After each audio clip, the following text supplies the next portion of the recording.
बिहार चली गई और वही नहीं चली गई उत्तर प्रदेश।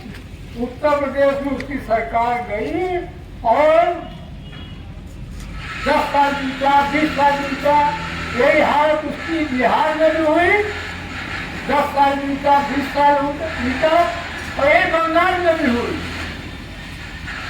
और करीब करीब देश के और हिस्सों से गई। नौजवान साथी दिलीप जी कह रहे थे कि भैया जी ने कहा कि अगर सुनी रहेगी तो संसद आवारा हो जाएगा। आवारा नहीं हो जाएगा, संसद अब है ही नहीं है। 135 लोकसभा के मेंबर, एक राज्यसभा का स्पीकर उनको बाहर कर देता है और वो संसद जिसमें कि अम्बेडकर बैठे हैं, जिसमें कि पटेल बैठे हैं, जिसमें नेहरू बैठे हैं, उस संसद में जब मोदी घुसते हैं तो मोदी मोदी होता है। और वो मोदी हमने आपको उसकी चुनाव सभाओं में सिखाया। कोई भाजपा वाले लड़ा दिया। जब वो संसद के अंदर घुसेगा, मोदी मोदी, जय श्री राम, जय श्री राम।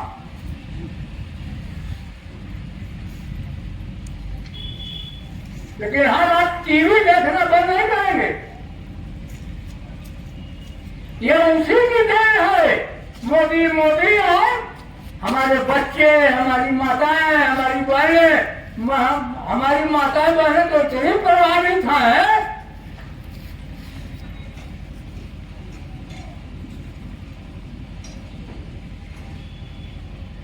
रामलला को हम लाए हैं, कौन कौन गीत भी आजकल बन के आ रहा है। तो भाजपा को भी लाएंगे और करेंगे क्या करें।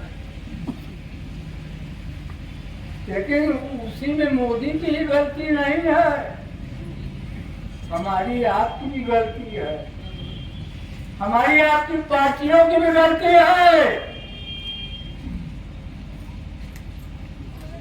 उसमें दूरबीन से आपको देखना पड़ेगा कि भाजपा ही राज कर रहा है देश में कि और जो सूबों में सरकारें चल रही हैं, इन सरकारों में से कौन कौन सरकारें मोदी के साथ भीतर थे, दिखाई नहीं दे रही। क्या ममता बनर्जी है कि नहीं है? वो है कि नहीं है? उनका भतीजा है कि नहीं है? और जब अंबानी के घर शादी होती है, कई हजार लोगों की नौकरी उस दिन निकाल लेता है वो। और पूरे देश के ये सारे दलों के नेता, चाहे वो लालू यादव का परिवार हो, खुद लालू हो, चाहे हमारा अखिलेश जी हो, और सारे दलों के लोग उसके दरबार में, उसकी शादी में जाकर के शामिल होते हैं। 50,000 लोगों की नौकरी उस दिन उसने निकाला अपने रिलायंस से। आज हम क्यों नहीं जेल भर रहे हैं? आज क्यों नहीं थानों पर प्रदर्शन कर रहे हैं? आप बता दीजिए, एक कम्युनिस्ट पार्टी को छोड़ दीजिए, इक्का दुक्का इन लोगों ने थाने पर और सस्ती क्या लाल झंडा लेके गए होंगे। कौन सी पार्टी है इस समय? नहीं, थानों के ऊपर लगातार प्रदर्शन होते थे, रोज जिंदाबाद होता था, रोज मुर्दाबाद होता था। और जनता जब थाने पर चढ़ती थी तो सही और गलत का फैसला भी थाने पर ही होता था।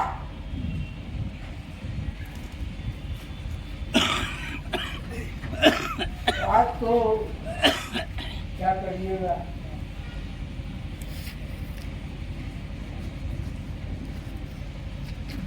जीएसटी आप कितना देते हैं? आपको क्या पता? आप 64%, आम आदमी, गरीब आदमी 64% जीएसटी देता है, बड़ा आदमी जीएसटी नहीं देता है, उसमें 33-34% है, 30 पर जीएसटी नहीं है। आपको अंदाज नहीं है? दवा पर है, रेल पर है, मोबाइल पर है, दूध पर है, दही पर है, किस पर नहीं है? एक गांधी था ना, एक गांधी था, जब अंग्रेजों ने नमक का दाम बढ़ाया था तो नमक का आंदोलन पूरे देश में वो गांधी ने खड़ा किया था, और अंग्रेजों को गांधी के उस आंदोलन के बाद उसको उस बढ़े हुए दाम को वापस लेना पड़ा था। नमक आंदोलन गांधी का याद करिए। तब पटेल और नेहरू हंस रहे थे कि क्या कर रहे हैं, बात समझ में नहीं आ रही है। गांधी यात्रा और तमाम लोग हंस रहे थे, लेकिन जब काफिला निकलने लगा सब लोगों का होश उड़ गया। वही चंपारण है, आप लड़िएगा नहीं, हम लड़ेंगे नहीं, हम अपने नौजवानों को उससे बचाएंगे।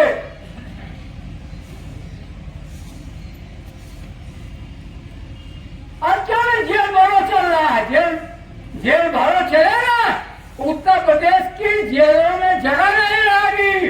अगर ये मन बना रहे समाजवादी पार्टी के सीपीएम के लोग और सीपीआई के लोग, तो उत्तर प्रदेश की जेलों में जगह नहीं रहेगी। लेकिन आजकल का आंदोलन क्या होता है, हम प्रदर्शन करते हैं, हमको ट्रकों में बैठा लिया जाता है, पुलिस लाइन में ले जाकर के मुँह चलता, जाइए हो गया हो गया हो गया, जाइए घर जाइए, वो 5 बजे आपको। अब हम जेल नहीं जाते। अरे आप कहाँ खड़े भाई, आप अभी थाने में चले जाइए, आपको राष्ट्रद्रोही कहेंगे कि ये भारत विरोधी है। अब भारत मतलब मोदी हो गया है, भारत मतलब योगी हो गया है, और उनके खिलाफ बोलिएगा तो आप राष्ट्रद्रोही हैं। जब देश को आजादी मिली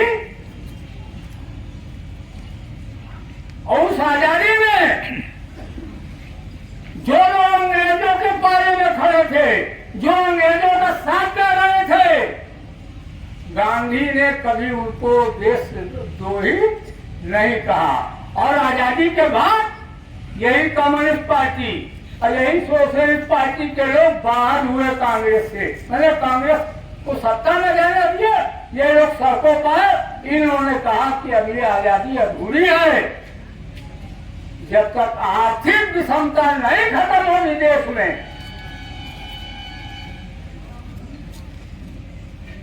लेकिन ये बात आजकल हो रही है। 30 साल बाद राहुल गांधी ने कुछ अलग किया है कि जिसको जिसको कांग्रेस छोड़ के जाना है वो चले गए आगे। जो उसमें मलाई खा रहे थे, जो जहाज से चल रहे थे, वो सब कांग्रेसी भाग गए मोदी के यहाँ। कोई मुख्यमंत्री हो गया, कोई उप मुख्यमंत्री हो गया, कोई कुछ हो गया, कोई कुछ हो गया। इसी बीच में हम लोग के बीच से हीरा भी चला गया। कांग्रेस सीताराम येचुरी जी हम लोग के बीच में चले थे, उन्होंने देश को बांधने का काम किया था। सीपीएम, सीपीआई और कांग्रेस को एक जगह बैठाने का काम किया था। वो बेचारे दुर्भाग्य था हम लोगों का। लेकिन राहुल गांधी इस समय एक काम कर रहे हैं, वो पूरा 30 साल से जो सामाजिक जीवन में आर्थिक विषमताएं थी, जो कांग्रेस के सामंती उसको रोके बैठे थे, उसको लागू नहीं होने दे रहे थे, अब राहुल गांधी ने उस पर हमला शुरू कर दिया। अब राहुल गांधी कहते हैं जाति जनगणना होनी चाहिए और आर्थिक आजादी का जो सवाल है वो जाति जनगणना से समझ में आपको आ जाएगा। जो उद्योगपतियों को करोड़ माफी हो रही है वो हमारे आम लोगों के अंदर, गरीब लोगों के ऊपर, गरीबों के बीच में रुपया जाना चाहिए।